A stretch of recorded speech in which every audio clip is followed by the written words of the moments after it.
3. Salam teman-teman sekalian. Hari ini kita akan belajar doktrin Tritunggal menurut Alkitab. Saya akan berharap bahwa kalian dimanapun berada dalam keadaan sehat, diberkati Tuhan, dilindungi sehingga luput dari virus corona. Dan dalam kondisi seperti ini pun harapan kami kalian tetap bisa dekat bersekutu dengan Tuhan dan mengalami pertumbuhan rohani dan terus melayani Tuhan dengan semangat. Namun sebelum kita memulai pembahasan kita doktrin Tritunggal, mari kita memulainya dengan mari kita berdoa. Bapa di surga, kami akan belajar doktrin Tritunggal, yaitu Allah yang esa dalam 3 pribadi. Ini adalah penyataan Alkitab, wahyu Allah kepada manusia, kepada kami. Dan biarlah fakta kebenaran ini meskipun melampaui rasio kami, karena memang ini adalah kebenaran-Mu, supaya kami bisa beriman, tetapi juga sebagai orang yang beriman dan berpikir, tolong kami juga untuk bisa mengerti, belajar mengenal lebih dalam akan diri-Mu. Karena dinyatakanlah diri-Mu kepada kami menurut firman-Mu, supaya kami yang terbatas ini bisa mengerti dan mengenal Engkau Allah yang tidak terbatas, yang menambah iman kami, rasa hormat dan tunduk kami kepadamu. Dalam nama Tuhan Yesus. Amin. Baik, salah satu doktrin dalam kekristenan yang sulit dimengerti, bahkan menjadi perdebatan sudah ribuan tahun, adalah doktrin Tritunggal. Bahkan doktrin ini juga menjadi salah satu objek serangan kelompok tertentu karena sulit untuk mereka terima. Doktrin Tritunggal ini uniknya karena hanya dimiliki oleh kekristenan atau hanya ada dalam pengajaran Alkitab. Di luar Alkitab itu tidak ada. Dan kata Tritunggal itu pertama kali dilontarkan oleh Tertullianus yang hidup tahun 166 sampai 220, yaitu Bapak Gereja Afrika Utara. Dan sejak itu topik ini menjadi sebuah perdebatan. Perdebatan dalam artian karena ada sebuah formulasi, yaitu satu esensi Allah, tapi di dalam 3 pribadi.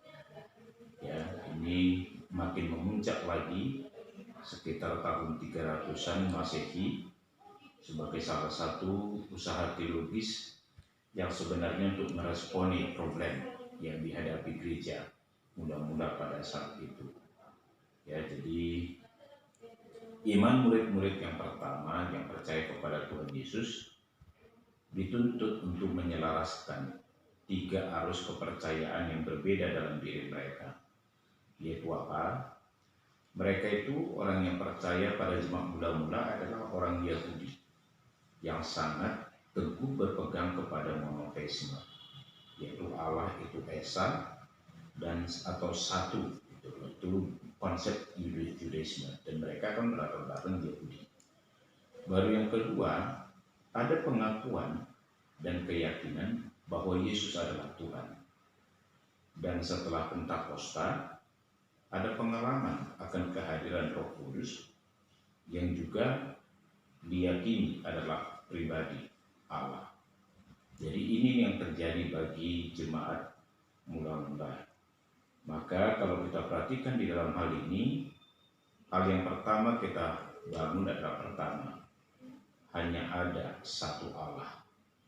Kenapa ini penting kita berpegang teguh? Supaya kita tidak terjebak kepada politeisme. Ya, tapi kita harus kokoh berpegang Allah itu satu, tidak ada yang lain. Kan?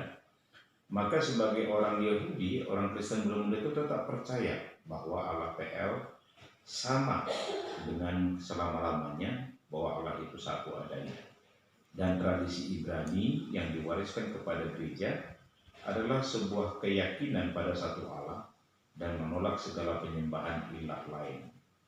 Dan ini dalam Alkitab Perjanjian Lama banyak, khususnya di dalam Ulangan pasal yang ke-6 ayat 4 dan 5. Akulah Tuhan Allahmu, tidak ada yang lain.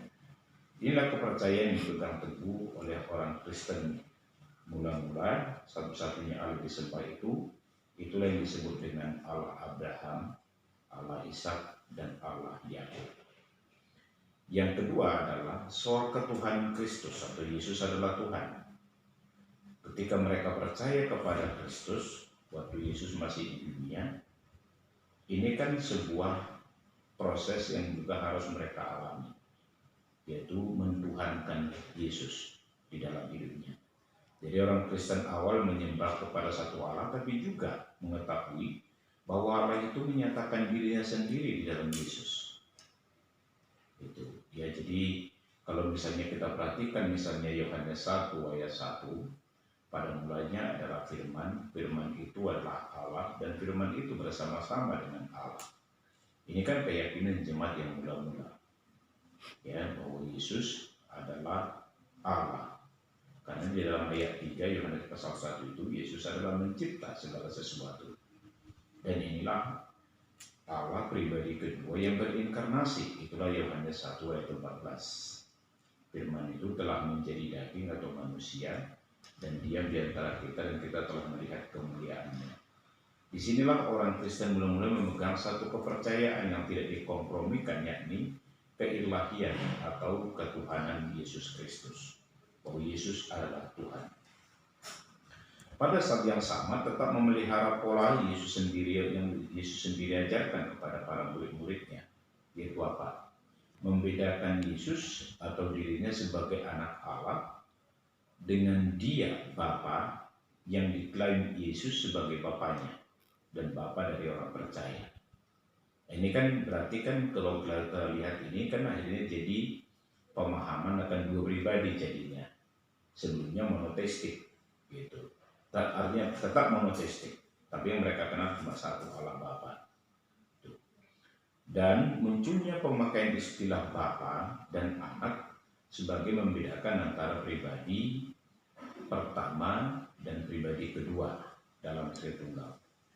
Dalam PL kita bisa temukan juga ide mengenai Allah adalah Bapa, yaitu konsep PL itu. Dan itu menyatakan parental scale-nya Allah, gitu ya, sebagai Bapa. Tetapi penyebutan Bapa oleh Yesus memberikan makna yang lebih tinggi lagi, bukan saja sebagai God's parental care for creation and for His people, tetapi juga sebagai ada relasi yang khusus antara Dia dengan Bapaknya, dan Dia berkata Abba akan Bapa di surga. Yang berikutnya ada perkembangan lagi, yaitu apa? Dalam Kisah Rasul pasal 1 ayat 8 dikatakan bahwa kamu, kalau Roh turun atas kamu, maka kamu akan menjadi saksiku. Dan di pasal 2 bahwa Roh Kudus turun hari Pentakosta. Ini pengalaman jemaat ini ya. Tapi ingat, Roh Kudus bukan ada sejak Pentakosta, dalam kekekalan juga sudah ada. Jadi iman orang Kristen awal bukan hanya terdiri dari pengakuan akan Yesus dan percaya pada satu Allah, tetapi juga tercakup pengakuan bahwa Allah sekarang hadir di antara mereka di dalam diri Roh Kudus. Itulah hari Pentakosta. Jadi PB memberikan satu pemahaman kompleks mengenai Roh Kudus. Penulis PB menyebut Roh Kudus dengan istilah personal, artinya pribadi, bukan suatu kuasa atau kekuatan. Dan ini kan pengajaran bidat yang mengatakan bahwa Roh Kudus itu bukan Allah. Ini jelas bertentangan dengan Alkitab. Ya. Jadi jemaat juga mengakui keilahian Roh Kudus yang nyata melalui kebenaran firman Allah. Oke. Dan orang-orang percaya atau jemaat muda-muda juga jelas memberikan satu perbedaan antara apa? Bapa, Anak, dan Roh Kudus. Dan yang terlihat itu sebagai formula dari Tritunggal. Misalnya dalam 2 Korintus pasal 13 ayat 13. Itu jelas itu berbeda. Situasi gereja mula-mula ini menuntut orang Kristen yang mula-mula itu mengintegrasikan satu pengertian gabungan dari 3 dimensi pengalaman mereka yang berjumpa dengan Allah. Jadi ada 3 realita berbeda dari kehadiran Allah. Itulah dalam perkembangan pengenalan jemaat mula-mula akan Allah. Itu pengantarnya. Yang kedua, ada beberapa pandangan tentang Tritunggal. Jadi sejarah dogma gereja abad pertama diperhadapkan pada dua masalah besar, yaitu Tuhan Allah adalah Esa dan pengakuan Yesus adalah Tuhan. Tadi yang sudah saya katakan, karena itu gereja berusaha pertama menghindar dari bahaya mempertahankan keesaan Allah dengan melepaskan ketritunggalannya. Hal ini menekankan pada ajaran bahwa Allah adalah Esa, sehingga sebutan Bapa, Anak, dan Roh seolah-olah dipandang sebagai sifat Allah saja. Ini yang disebut dengan monotunggal. Ya, jadi mereka bilang sebutan itu aja yang berbeda. Dan ada berkembang beberapa pada tahun-tahun yang lewat itu, misalnya ajaran Jesus only. Dalam ajaran Jesus only itu, Bapa itu Yesus, Anak itu Yesus, Roh Kudus itu Yesus. Dan ini tidak alkitabiah. Ini berarti namanya monotunggal, mono satu. Yang kedua, ada kelompok menghindar dari bahaya mempertahankan ketritunggalan Allah dengan melepaskan keesaannya. Konsep ini menekankan pada perbedaan antara Bapa, Anak, dan Roh, sehingga ketiganya berdiri sendiri tanpa ada keesaan. Ini bisa dilihat orang akhirnya Allah itu jadi tiga. Itu bahayanya. Kedua sikap gereja ini pada awal mula-mula ini dalam doktrin maksudnya mempengaruhi konsep para teolog yang melahirkan beberapa pandangan antara lain. Misalnya Praxeas abad ketiga di Roma, dia berkata Tuhan Allah adalah Roh. Ini benar. Dan sebagai Roh, Tuhan Allah disebut Bapa, dan yang menjadi daging disebut Anak. Ini ngaco. Ya, jadi mereka bilang yang dalam Roh itu Bapa, yang menjadi daging itu adalah Anak, tapi hanya sebutannya yang berbeda. Gitu. Ya, jadi maka dalam kelompok ini, dalam diri Yesus berdiam Bapa sebagai Roh dan Anak sebagai daging. Dan dalam Kristus Bapa dan Anak adalah satu. Dan ini yang disebut namanya jadinya Dwitunggal. Tidak tahu apakah jadi mahasiswa pernah mendengar belakangan ini ada kelompok tertentu yang tidak mengakui doktrin Tritunggal, tapi mereka bilang Dwitunggal. Gitu, ya. Ini konsep mereka. Jadi mereka bilang dalam Kristus Bapa dan Anak adalah satu. Dengan perkataan lain, manusia Yesus yaitu daging adalah Anak, Kristus dalam Roh adalah Bapa. Bapa memasuki daging sama dengan Kristus memasuki Yesus, maka dia turut menderita sengsara. Inilah yang disebut dengan patripasianisme. Dan ini berarti Dwitunggal, bukan Tritunggal. Ajaran ini yang kedua adalah Sabellianisme. Ajaran ini mempertahankan keesaan dan melepaskan ketritunggalan. Jadi ini pengajaran salah.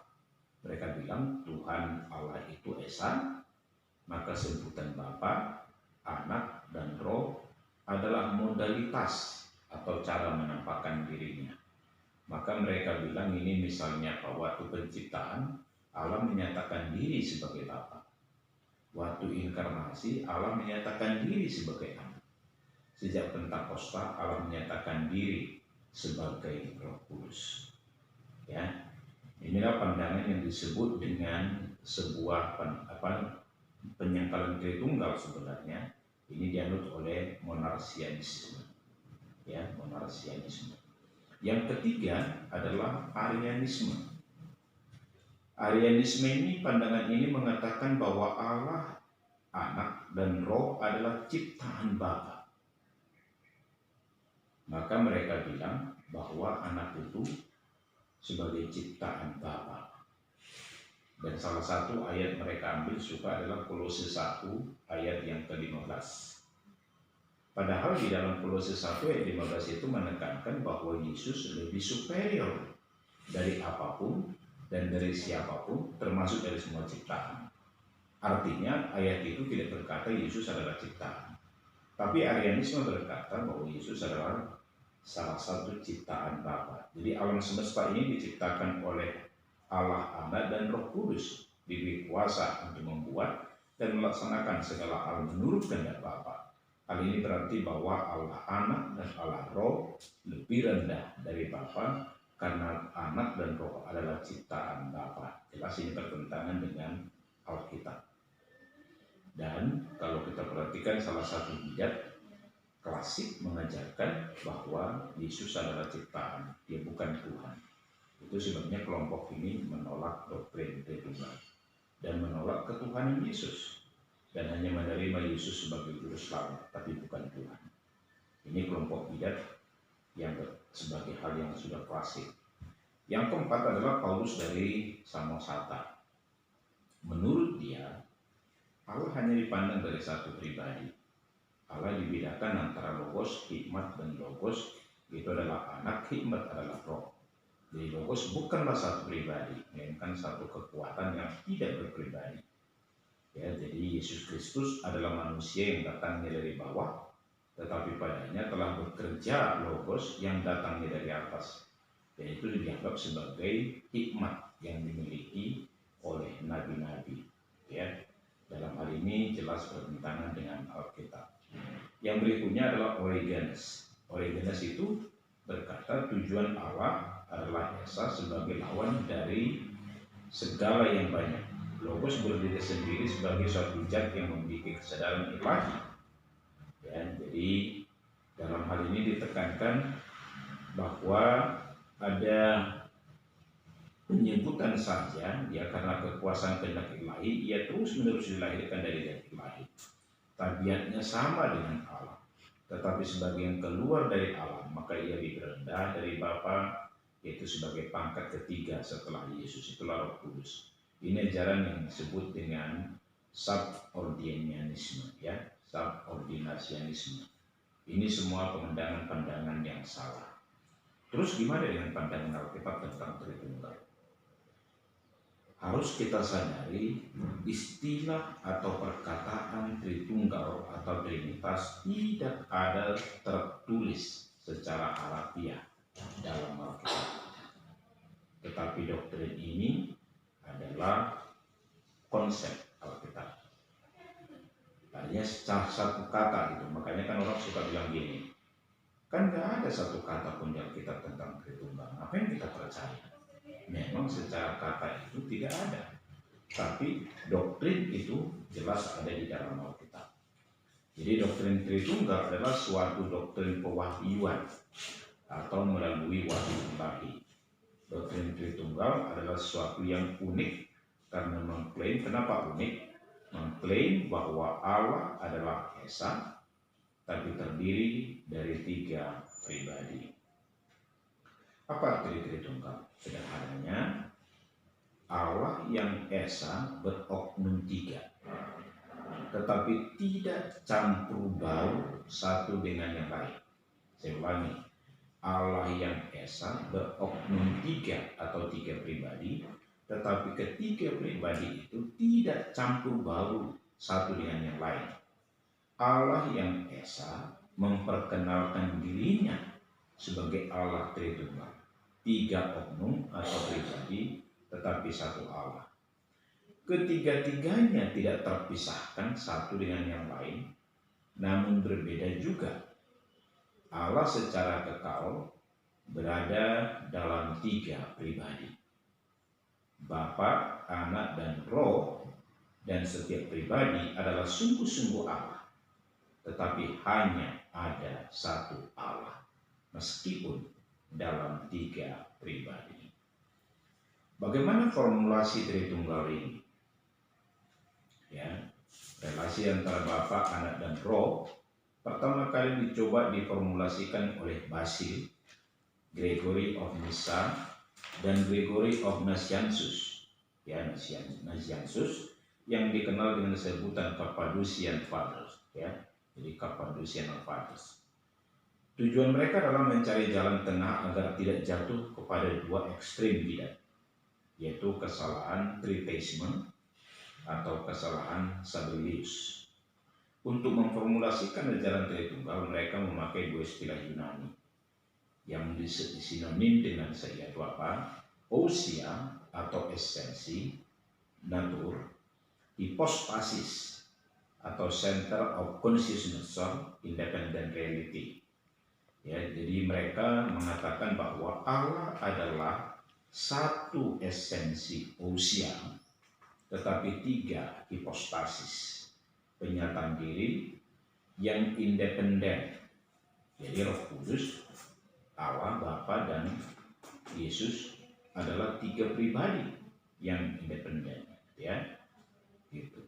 Jadi tetap berpegang pada karya pemahaman ortodoksi inilah dengan sebuah keyakinan urutan pertama adalah Bapa, lalu Allah Anak, Allah Roh. Mereka menghubungkan urutan ini berdasarkan fungsi masing-masing. Bapa melahirkan anak, anak dilahirkan, dan roh keluar dari Bapa dan dari anak. Logika manusia berarti Bapa lebih dulu ada, tapi ternyata bukan demikian.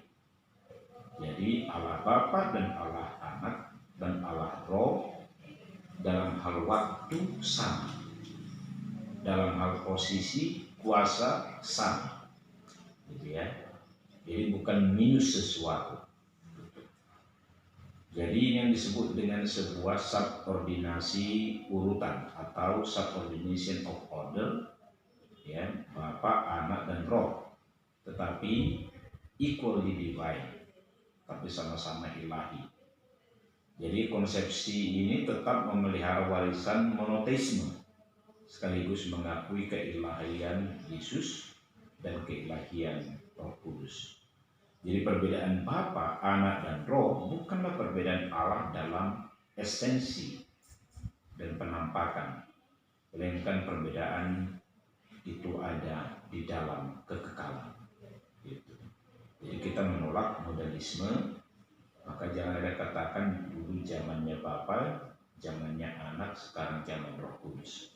Itu menolak konsep Tritunggal. Pernyataan Tritunggal di dalam PL, seringkali orang berpikir bahwa perkataan Tritunggal hanya dalam Perjanjian Baru. Sejak PL sudah banyak ayat yang mengatakan itu. Misalnya kalau kita perhatikan Kejadian 1 ayat 26, ya kan, baru Kejadian 1 juga ayat 2, Roh Allah melayang-layang. Baru kita perhatikan Yesaya pasal 6 ayat yang ke-8, dalam Nabi dikatakan bahasa Indonesia, siapakah yang akan pergi untuk aku? Dalam Nabi, will go for us. Itu yang dipakai, ya. Bahkan juga misalnya pemakaian Allah dan Tuhan sering disosikan pada pribadi yang berbeda. Di dalam kitab Mazmur itu banyak ayatnya, dan juga dalam Yesaya, gitu ya. Jadi banyak ayat yang berbicara tentang Tritunggal di dalam Perjanjian Lama, apalagi di Perjanjian Baru, gitu ya. Jadi jika dalam PL Yehova mewakili atau sebagai penebus dan juru selamat dalam umatnya, dikatakan dalam Perjanjian Baru Anak Allah berdiri pada kapasitas tersebut. Dan jika dalam PL Yehova diam di antara umatnya Israel dan di hati orang yang takut akan Dia, maka dalam Perjanjian Baru Roh Kudus tinggal dalam orang percaya dan gerejanya. Itu banyak sekali ayat-ayat tentang di PL dan di PB yang menyatakan Allah Tritunggal, tapi bukan dalam arti kata tertulis harafiah, tapi Alkitab melabel PB dan PL ada Allah Bapa, Allah Anak, dan Allah Roh Kudus. Ya, jadi bahkan kalau di Perjanjian Lama pun soal Roh Kudus berkali-kali juga dinyatakan. Seringkali orang berpikir Roh Kudus kan mulai daripada Pentakosta. Tapi kalau misalnya kalian perhatikan, misalnya sampai Daud pun berdoa, janganlah ambil rohmu daripada aku, ketika dia jatuh ke dalam dosa.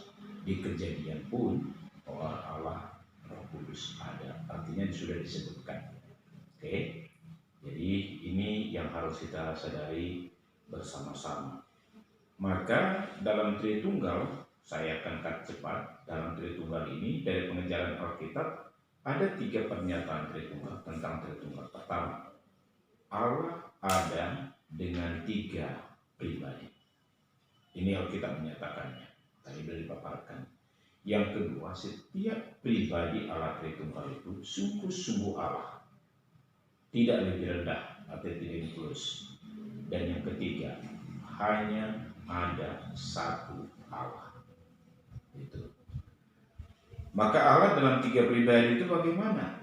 Jadi Alkitab dengan jelas menyatakan doktrin yang unik dalam misteri ini. Satu Allah Bapa, Anak, dan Roh Kudus, satu Allah dalam 3 pribadi. Fakta bahwa Allah ada dalam 3 pribadi berarti bahwa Allah Bapa bukanlah atau berbeda dengan Allah Anak. Allah Anak pun berbeda dengan Allah Bapa dan Allah Roh. Dan Allah Roh bukanlah juga Allah Anak. Misalnya kalau kita lihat 2 perbedaan pribadi yang nyatakan Yohanes 1 ayat 1 dan 2. Ya, pada mulanya adalah firman Logos, dan firman itu adalah Allah, dan firman itu bersama-sama dengan Allah. 2 pribadi kan? 2 pribadi, ya. Itu kalau kita perhatikan baru sampai kepada inkarnasi. Maka Bapa yang bukanlah Roh Kudus dan bukan Yesus berkali-kali dinyatakan oleh Alkitab. Misalnya dalam pengutusan Roh Kudus tetapi penghibur yaitu Roh Kudus yang akan diutus oleh Bapa dalam namaku. 3 pribadi kan? Oke.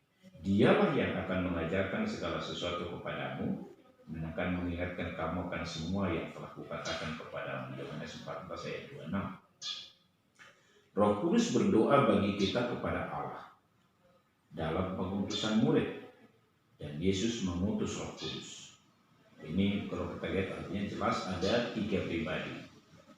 Dan yang kedua, setiap pribadi itu adalah Allah. Jadi selain ada banyak ayat membuktikan bahwa ketiga pribadi Allah Tritunggal adalah berbeda pribadinya, namun terdapat juga kesaksian dalam Alkitab mengatakan ketiga-tiganya adalah Allah. Jadi artinya Allah Bapa sesungguhnya adalah Allah. Tadi sudah dibahas, Yesus juga sesungguhnya adalah Allah, Roh Kudus juga sesungguhnya adalah Allah. Itu banyak ayatnya. Tapi ketika 3 pribadi itu dijelaskan Alkitab adalah Allah, maka yang berikutnya hanya ada satu Allah. Jadi kitab suci dengan jelas mengatakan bahwa ada satu dan hanya satu Allah. Artinya hanya ada satu esensi Allah, tidak ada yang lain. Jadi 3 pribadi tapi satu Allah. 3 pribadi bukan berarti 3 Allah. Satu Allah bukan berarti satu pribadi. Itu Ulangan pasal 6 ayat 4-5 dengan jelas mengatakan bahwa Tuhan itu Esa, dengarlah hai Israel, Tuhan Allah itu, Tuhan Allah kita adalah Esa. Hal yang sama juga diulangi dalam Keluaran pasal 20. Ya, yang ada lain daripada ya, dan seterusnya. Ada banyak ayat yang berbicara hal itu. Maka penyataan ketigaan dalam keesaan Allah atau oneness of God. Artinya apa? Allah adalah Esa walau ada 3 pribadi. Hal ini menimbulkan suatu kontradiksi. Kenapa kontradiksi? Karena A dia adalah bukan A pada waktu yang sama, pada posisi dan kehormatan yang sama. Artinya apa? Bapa adalah Allah, Yesus adalah Allah, tapi Bapa bukan anak atau Yesus. Ya, kalau matematika biasa kita A sama dengan B, B sama dengan C, maka A sama dengan C. Tapi ini tidak berlaku dalam doktrin Tritunggal. Maka dia adalah A, tapi bukan A pada waktu yang sama, pada posisi yang sama, pada kehormatan yang sama. Ya, jadi Yesus adalah Allah, Bapa adalah Allah, tapi Yesus bukan Bapa. Oke. Kontradiksi ini melahirkan pandangan bahwa ketiga cara atau manifestasi Allah tidak simultan pada waktu yang sama. Ini modalisme. Pada pihak lain, Ortodoks berkata bahwa Allah adalah 3 pribadi pada setiap waktu. Dan Tritunggal adalah oneness, keesaan, bukan kesatuan. Beda kesatuan, ini keesaan, oneness dalam ketigaan. Artinya apa? 3 pribadi dalam satu Allah, atau dalam satu esensi being diri Allah. Ada 3 pribadi. Ada 3 pribadi yang mempunyai satu substansi atau sifat dasar natur yang adalah Allah. Satu Allah, bukan 3. Ada 3 pribadi, bukan satu. Dalam oneness-nya Allah atau keesaannya Allah ada ketigaan. Tapi ketigaan pribadi itu tidak meniadakan keesaan Allah. Itulah Tritunggal. Ya. Maka kata tunggal atau esa, oneness sebenarnya bukanlah satu bentuk materi duniawi. Juga bukan suatu bentuk yang dapat dilihat oleh mata jasmani dan diukur oleh ukuran dalam dunia ini. Esa atau oneness hanya satu sebutan yang menyatakan keesaan dari Allah yang beroknum 3. Allah yang tidak terbatas itu sampai kapanpun dia tetap satu. Gitu ya. Jadi kalau kalian mau misalnya lebih jelasnya, gambar Tritunggal itu seperti ini. Tolong silakan tunjuk. Ya. Dalam dunia ini perhatikan panah di dalam di tengah Allah. Oke. Jadi Bapa adalah Allah, Yesus atau anak adalah Allah, Roh Kudus adalah Allah. Tapi Bapa bukan Roh Kudus, Bapa bukan anak, anak bukan Roh Kudus. Itulah Tritunggal. Gitu. Jadi satu Allah dalam 3 pribadi. Tapi Bapa bukan anak, Bapa bukan Roh. Ya. Dan Roh juga bukan Yesus. Tetapi ketiganya adalah Allah.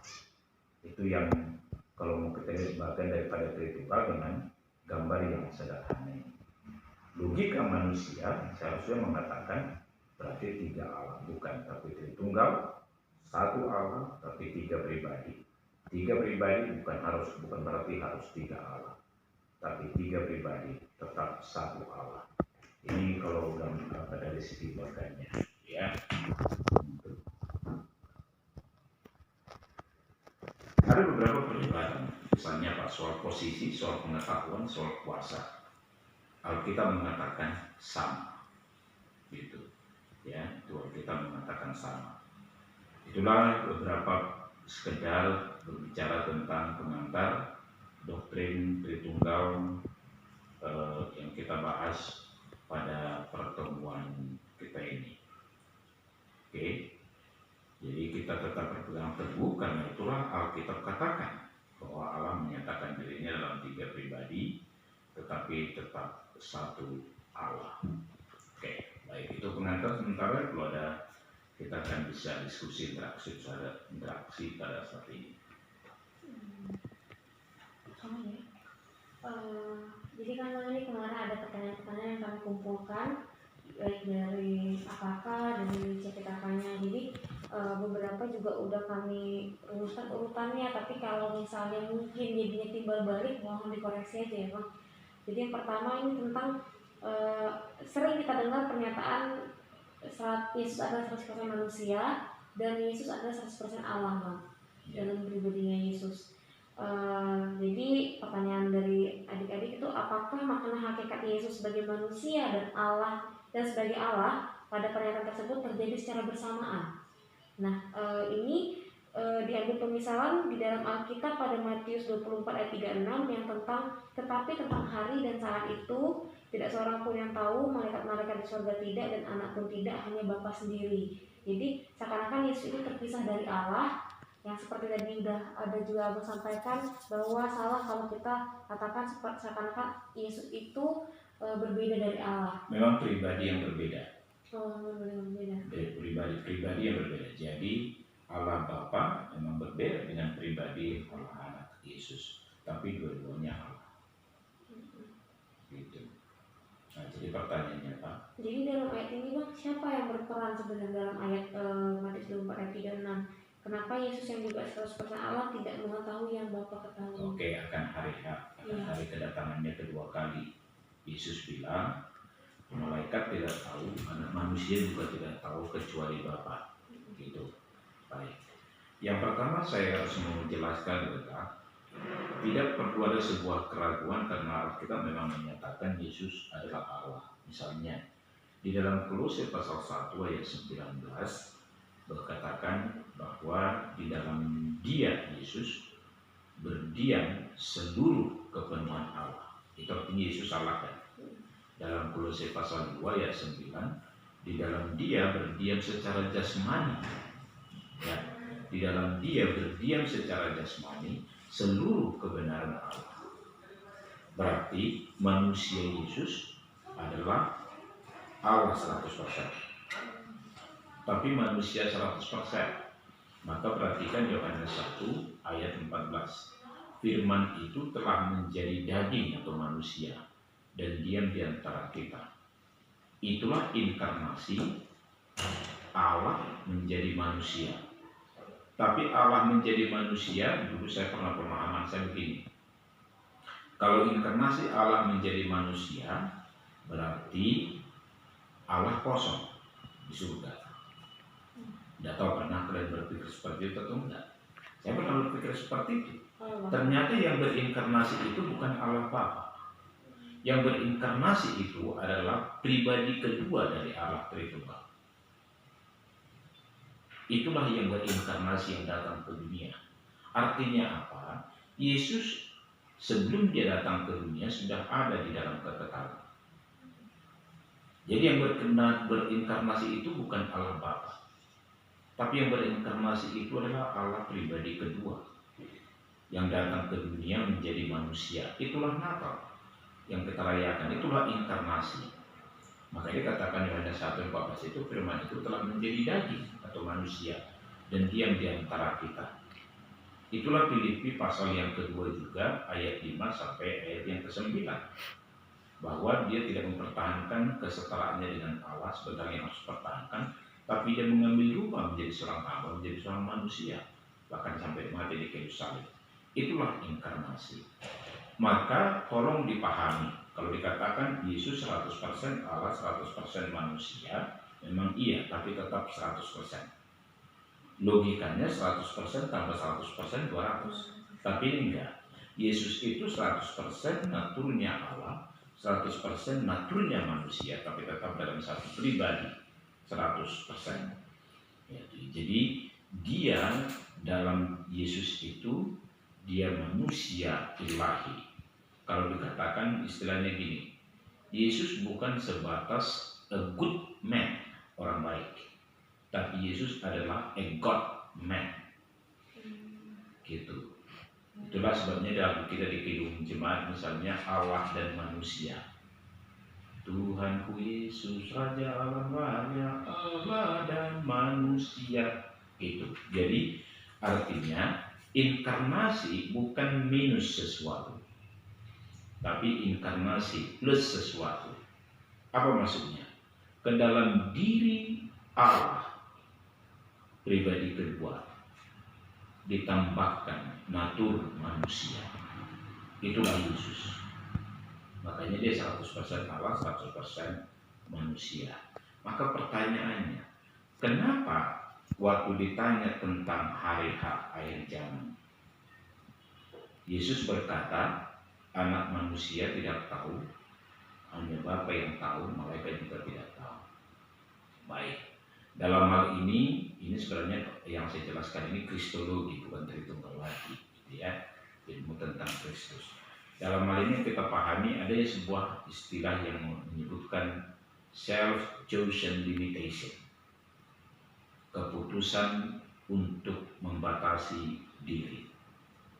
Misalnya gini, supaya jangan juga kita terjebak. Ini banyak orang bertanya gini, Yesus waktu di dunia pernah haus nggak? Pernah lapar nggak? Menangis? Capek? Kelelahan kan? Pertanyaannya, kalau dia Allah kenapa lapar?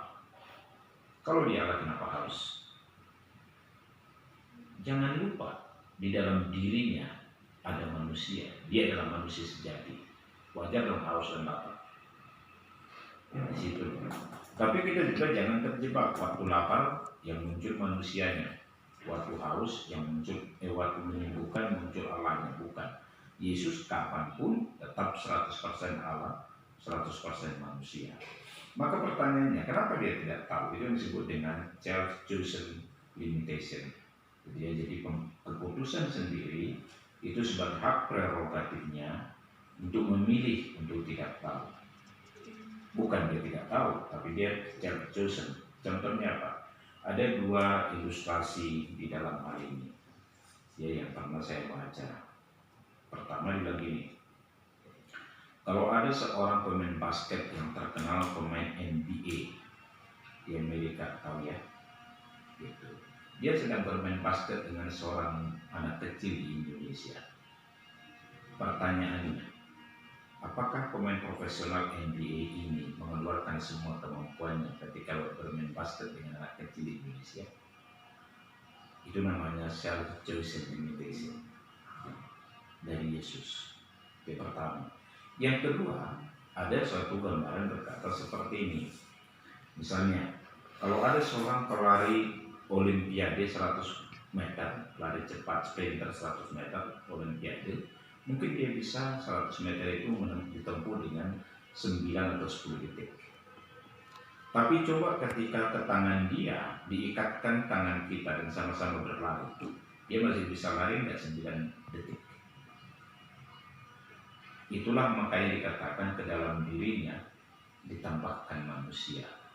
Maka inkarnasi Yesus bukan minus sesuatu, tapi inkarnasi adalah Yesus plus sesuatu, yaitu apa? Ke dalam naturnya Allah, dia sebagai Allah ditambahkan manusia waktu dia berinkarnasi. Itulah self-chosen limitation. Gitu. Oke, ada yang lain? Tapi juga hati-hati dalam membahas Tritunggal, ya. Kadang-kadang orang membuat sederhana seperti ini. Tritunggal itu adalah seperti seorang di rumah dia bapak, di kantor dia presiden, dan di mana-mana, di mana tempat lain dia mungkin sebutan lain. Itu sebenarnya bukan tri kan, multi kan. Ya kan, misalnya saya di sini sebagai, katakanlah sebagai seorang perempuan di rumah, saya sebagai suami, istri dan orang tua, papa dari anak-anakku. Bukan itu Tritunggal. Jadi jangan menyederhanakan akhirnya lari. Ada juga orang mengatakan seperti bunga. Bunga ada bentuknya, ada baunya, ada warnanya, tapi tetap satu bunga. Ada juga mengatakan Tritunggal itu seperti matahari. Matahari ada bentuknya, satu matahari wujudnya, ada sinarnya dan ada cahayanya atau ada energinya. Tidak. Ada juga orang mengatakan ini lebih realis sebenarnya, tapi nggak pas. Artinya tidak cukup untuk menjelaskan Tritunggal. Misalnya apa?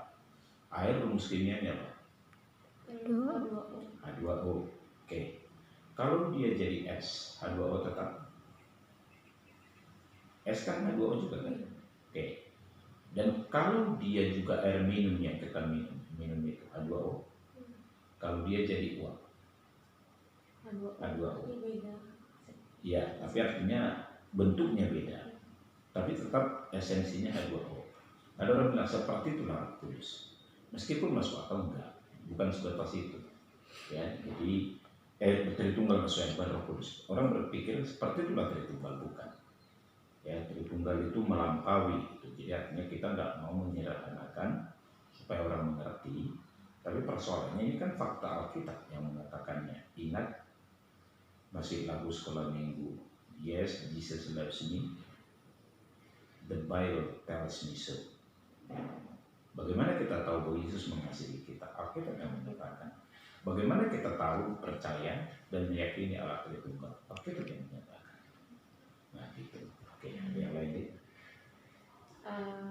Ada pertanyaan kedua tentang peranan Bang, tapi ini sebenarnya udah ada menjelasin.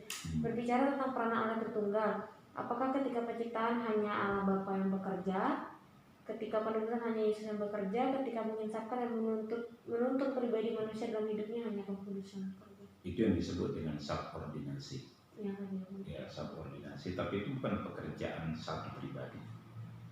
Sejak kekekalan, sejak penciptaan, Allah Tritunggal ada. Ya, dalam keselamatan juga demikian.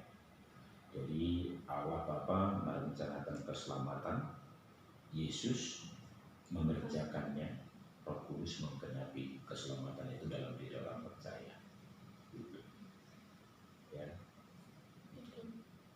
Karena misalnya apa?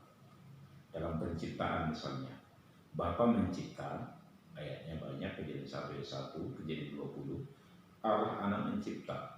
Misalnya Yohanes 1 tadi ayat 3. Tidak ada satupun yang pernah ada kecuali dicipta oleh Dia. Yesus mencipta enggak? Iya dong. Iya kan? Misalnya Ibrani 1 ayat 3 juga menyatakan bahwa Yesus mencipta. Roh Kudus mencipta, Kejadian 1 ayat 2 dan 1 Korintus 2 ayat 10. Ya. Dalam penghiburan pun hadir Allah Tritunggal. Amanat agung. Ya, ajarlah dan baptislah dalam Bapa, Anak dan Roh Kudus. Ucapan berkat. Ya, 2 Korintus pasal 13 ayat 13 sampai 14. Gitu. Jadi bahwa tidak terpisah-pisah kerjanya mereka, seolah-olah misalnya gini lah, kalau kita bilang terpisah-pisah berarti Allah Bapa dan Allah Anak mongkang-mongkang lagi surga. Dan itu saya katakan waktu Yesus datang ke dunia, Roh Kudus dan Bapa di surga mongkang-mongkang, lalu jangan berpikir kayak gitu. Nah, itu sih. Jadi ini kan tadi kita jadinya seperti ada berbicara urutan gitu Bang. Berbicara urutan yang juga pasti berkaitan dengan peran yang tadi sudah kita bahas. Kita tahu bahwa ketiganya ada bersama-sama, hanya saja eksistensinya yang berbeda. Jadi seakan-akan seperti itu Bang, eksistensinya yang berbeda waktu. Eksistensi artinya seperti penampakannya yang berbeda waktu. Gimana wujud nyata peran ketiga pribadi ini ketika dalam satu waktu yang eksistensinya belum ada di yang belum tereksistensi pribadi lainnya. Kayak tadi kan Bang, misalnya waktu penciptaan kita mungkin di satu sisi mengenalnya sisi Allahnya saja yang seperti tadi yang penciptaan. Pada saat karya itu Yesusnya, pada saat setelah Yesus naik ke surga baru tereksistensi kata-kata Roh Kudus diutus untuk menggenapi gitu Bang. Jadi seakan-akan eksistensinya berbeda waktu. Eksistensi dalam arti apa? Kalau eksistensi dalam usia natur itu nggak pernah berbeda. Tapi kalau dibuat dalam urutan waktu, sebenarnya kalau bicara sejak kekekalan Allah Tritunggal itu sama dalam waktu, tidak ada lebih dahulu, tidak ada kemudian. Di situ loh. Ya. Jadi kapan ada Yesus dalam kekekalan? Berarti kan tidak berawal dan tidak berakhir. Dan juga kapan Roh Kudus ada dalam kekekalan? Dan hanya di dalam menyatakan dirinya kepada manusia sepertinya dalam urutan waktu untuk bisa dimengerti manusia, tapi dalam kekekalan ada. Misalnya apa? Kalau kita perhatikan Yohanes 1 ayat 15, itu kan Yohanes bilang bahwa dia telah ada sebelum aku ada. Tapi secara manusia siapa duluan lahir? Yohanes. Tapi Yohanes bilang dia ada sebelum aku ada. Itulah makanya juga Yesus berkata sebelum Abraham aku sudah ada. Kan itu kata Tuhan Yesus. Jadi artinya dalam hal urutan waktu hanya bisa dimengerti. Tapi dalam hal karya seperti itu yang dikatakan dengan subordinasi. Tapi apa yang dikerjakan Bapa bukan hanya pekerjaan Bapa mutlak. Itu juga adalah karya Anak dan karya Roh Kudus. Apa yang dikerjakan oleh Yesus juga adalah bukan pekerjaan dia sendiri, tapi pekerjaan Allah Tritunggal. Tapi subordinasi secara ekonomi di dalam diri Yesus. Gitu loh. Gitu. Nanti bisa nggak kita simpulkan gini Bang, untuk bagian peran itu berkaitan dengan pernyataannya terhadap manusia atau hubungan dengan manusia, pernyataan dengan manusia, makanya ada urutan waktu. Kalau mau dibilang nanti jadi artinya gini, kalau misalnya katakanlah waktu yang disalibkan kan nggak disalibkan Allah Tritunggal kan? Iya. Iya kan? Tapi yang disalibkan itu adalah Allah Anak, Yesus. Makanya juga Yesus berkata, Allahku mengapa engkau meninggalkan aku? Gitu. Waktu Pentakosta juga kan bukan Allah Tritunggal yang Kudus karena Bapa dan Anak mengutus Rohnya. Itulah Roh Kudus Pentakosta. Gitu. Jadi kalau di dalam hal ini penekanannya bicara sebenarnya soal urutan waktu dan subordinasi dalam hal peran, tapi bukan peran pribadi satu pribadi mutlak, tapi artinya ada di dalam Allah Tritunggal.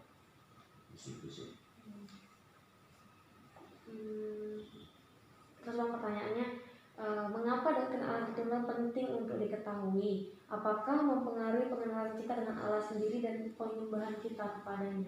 Oh iya, wajib. Jadi kenapa penting diketahui? Itu tadi kan misalnya, tadi kan dokter bilang, orang percaya mula-mula, jemaat mula-mula kan orang Yahudi kan. Mereka kan kental sekali dengan monoteistik. Ya, monoteistik sampai sekarang kan Yahudi ada itu. Makanya kalau kita belajar doktrin Tritunggal pun, yang pertama perlu kita tegakkan adalah konsep monoteistik. Jangan sampai bergeser. Gitu.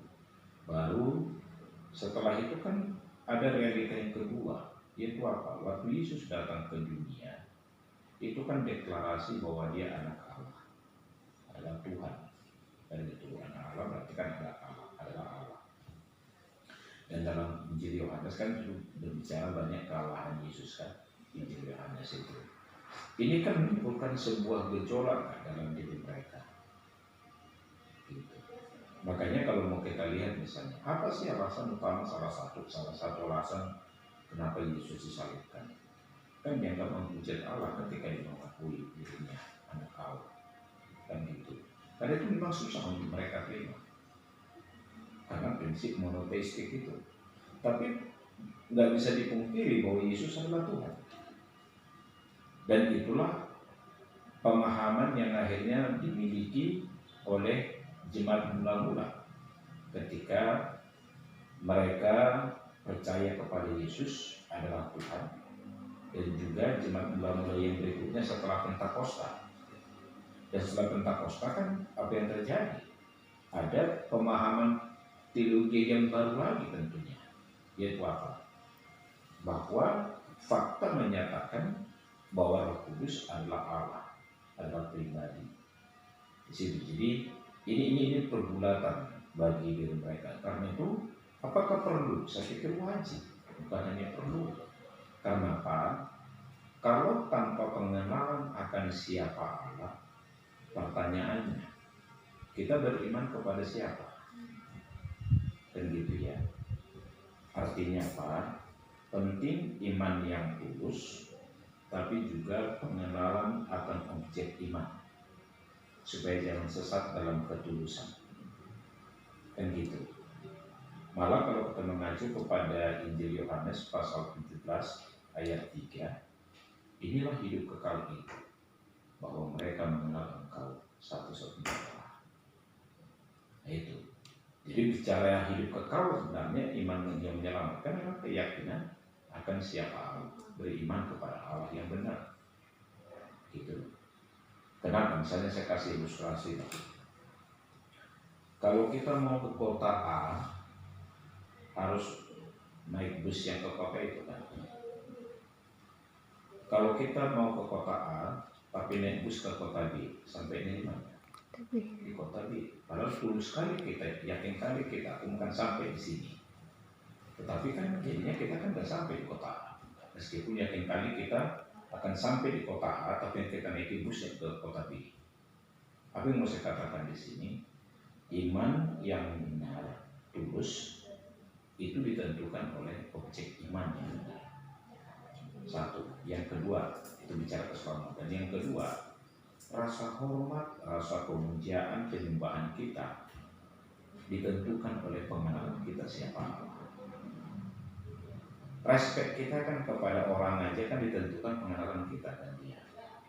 Itu. Jadi semakin kita mengenal jati diri Allah, dan juga semakin kita merasakan kuasa, kasih dan kebaikannya Allah, ini otomatis membangun sebuah sikap hormat, respek dan pemujaan dan penyembahan kepada Allah. Itu sebabnya bukan hanya penting, wajib. Gitu. Berarti nggak bisa kita cuek karena merasa berat. Nggak bisa. Jadi menarik kalimat misalnya gini, kalau misalnya ada klien bilang katakanlah arti Artinya gini, meskipun doktrin Tritunggal ini kan dianggap sesuatu yang incomprehensible, nggak bisa diselami, ya, bisa diketahui tapi tidak bisa diselami dalam artian tuntas, ya. Jadi maka disebut dengan incomprehensible, gitu ya. Jadi ada menarik satu kalimat yang dikatakan oleh Miller Erickson, seorang teolog. Dia berkata demikian tentang Tritunggal. Try to explain it and you will lose your mind. Coba jelaskan doktrin Tritunggal, engkau akan bingung. Tetapi but try to deny it and you will lose your soul. Tapi kalau engkau mencoba menolak Tritunggal Allah, ketritunggalan Allah, engkau akan kehilangan jiwamu dan engkau akan binasa. Pilih yang mana? Tidak bingung dan selamat. Gitu. Jadi kalau satu hal seperti ini, jangan pernah berpikir orang bisa mengenal Allah secara sempurna, baru bisa kita mempercayai Dia. Ini yang disebut dengan progressive revelation, penyataan atau pewahyuan yang berkembang. Artinya apa? Begitu kita pertama terima Yesus, beriman, dilahirkan kembali, kan pengenalan kita akan Allah itu kan tidak sempurna. Tapi makin lama kan makin berkembang. Makanya dalam 1 Korintus pasal 13 ayat 9 sampai 12, ketika aku kanak-kanak aku berpikir seperti kanak-kanak, ketika aku dewasa berpikir dewasa. Jadi kalau sekarang aku memandang dia masih tabur seperti memandang dalam cermin, tapi nanti aku akan mengenal dia seperti muka dengan muka. Itulah 1 Korintus pasal 13 ayat 9 sampai 12. Itu yang disebut dengan progressive revelation, penyataan diri Allah kepada kita yang terus makin berkembang, makin bertambah, sehingga to know Him more, to love Him more, and to be Him, itu to be like Him more, itu prinsipnya. Jadi aku makin mengenal Dia, aku makin mengasihi Dia, dan aku makin menjadi serupa dengan Dia. Ini namanya progressive revelation. Tetapi juga harus disadari, misalnya begini. Kalau saya mau tanya kepada kalian, orang yang paling dekat dengan kalian siapa dan paling kalian kenal? Mungkin mama ya kan? Mama atau papa. Tapi sedekat-dekatnya kalian bisa kenal mama nggak secara sempurna? Padahal bisa peluk, bisa lihat, bisa ngobrol langsung, ya kan? Tapi kalian nggak tahu pikirannya paling dalam, hakikatnya dia sejatinya di mana. Dalam konsep ilmu ada 3 bidang rasio.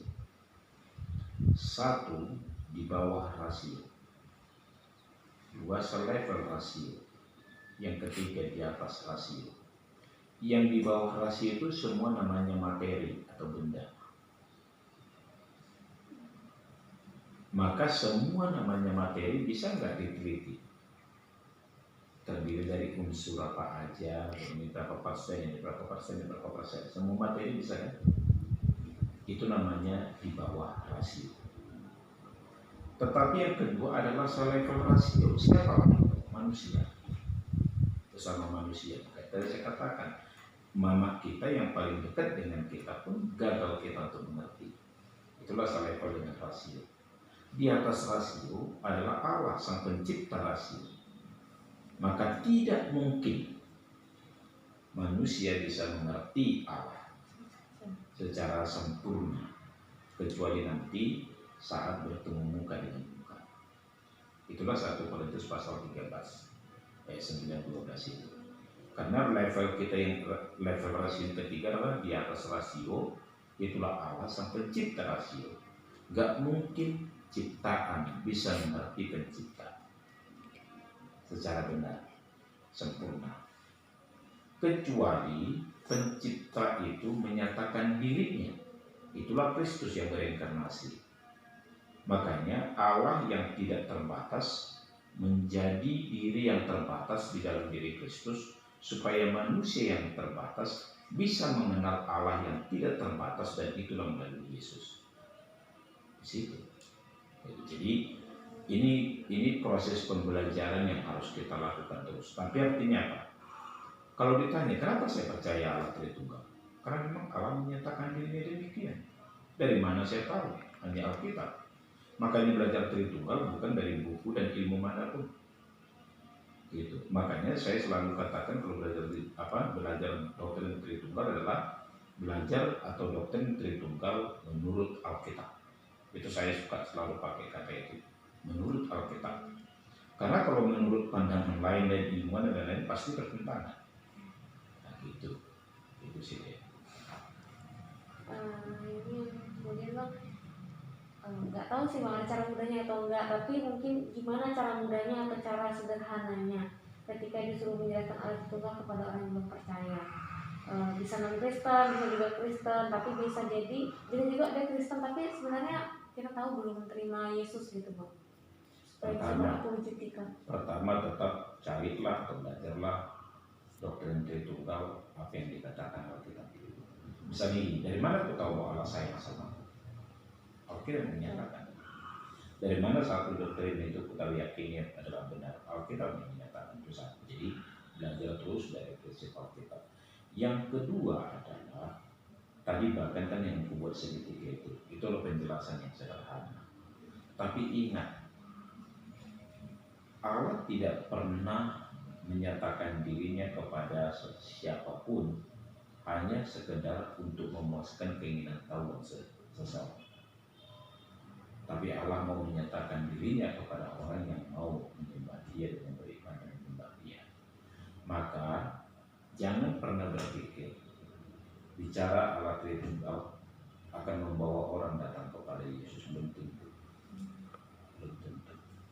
Apalagi kalau orang untuk menginjili, ya kita bicara tentang Injil, membawa orang datang kepada Kristus. Karena apa?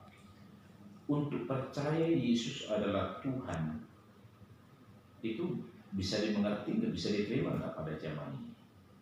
Dia 100% Allah, 100% manusia, tapi dalam satu diri atau satu pribadi. Makanya Paulus berkata dalam 1 Korintus pasal yang ke-12 ayat yang ketiga, gak mungkin orang bisa percaya dan mengaku Yesus adalah Tuhan kalau bukan bekerja terus. Gitu.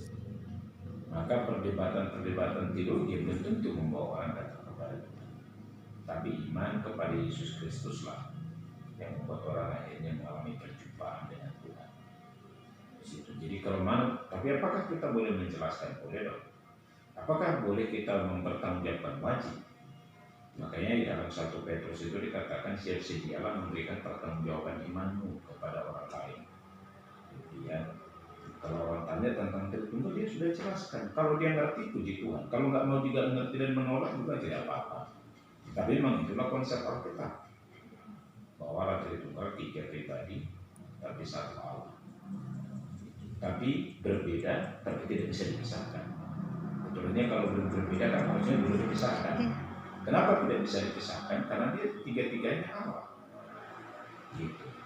Tapi tiga-tiganya Allah bukan berarti tiga Allah, tapi tetap satu Allah. Nah itu. Jadi matematika kan gagal ya dalam hal ini. Gitu. Itu sih. Berarti siapapun yang bertanya, gimana pun kondisinya tetap jelaskan sebagaimana Alkitab menjelaskan. Iya, ya, Bang. betul. Gak usah dikurangi, gak usah diumpamakan ya Bang. Iya, jangan kita akhirnya supaya dia mengerti, akhirnya menghilangkan makna. Makanya tadi bilang seperti teori air, H2O, atau matahari, atau bunga. Bunga kan ada bunganya, ada baunya, ada warnanya, kan gitu. Gitu ya kan. Gitu. Maka orang bilang Tritunggal atau seperti seorang laki-laki atau seorang ibu. Di rumah dia menteri, di luar dia menteri, di Iya, rumah dia saya ngerti itu Bang. Pandangan itu semua tidak bisa menjelaskan Tritunggal. Apakah itu tidak bisa murni menggambarkan atau tidak lengkap aja Bang, hanya tidak sempurna? Paling mendekati mungkin air tadi itu, karena ini tetap H2O. Tapi itu pun nggak cukup untuk menggambarkan Tritunggal. Gitu. Karena misalnya dia air yang mineral yang kita minum kan H2O. Iya. Kalau dia membeku jadi es kan tetap juga H2O kan. Dan kalau dia jadi uap kan tetap juga H2O. Itu dia kan. Paling kalau dia jadi teh manis tambah lagi kan. Substansinya aja yang berbeda ya Bang, ada aqueous, ada liquid. Iya. Tapi prinsip itu pun nggak bisa juga menjelaskan bahwa itu adalah kehidupan seperti itu. Ya, jadi ada orang bilang ini, tapi kan untuk menjelaskan supaya orang bisa mengerti, boleh nggak pakai analogi? Kalau analogi itu membuat dia makin jelas ya tidak apa-apa. Tapi kalau analogi membuat mereduksi kebenaran, salah kan?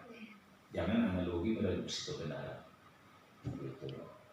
Ya memang agak masuk akal dengan konsep H2O kan. Gitu. Iya. Tapi kan bukan hanya air es dan air minum kan, air hujan juga kan H2O. Iya, jadi nggak tiga lagi Bang. Itu loh. Nah itu. Ada aja. Nanti nyesel deh. Oke, jadi teman-teman ya sekalian, dalam segala keterbatasan kita ini Pak, menuntut kita terus belajar dan bergantung dan makin datang kepada Allah. Biarlah Allah yang mengungkapkan dirinya kepada kita, supaya ketika kita semakin mendekatkan diri, makin mengenal Dia. Dan ingat, Allah hanya menyatakan dirinya kepada orang yang mau hidup bagi Dia, yang mau hidup di dalam kekudusan. Ya, kiranya Tuhan memberkati. Dan kalau kalian ada hal-hal pertanyaan atau menginginkan ke depan, kapan kita ketemu, kita bisa diskusi. Mari kita berdoa.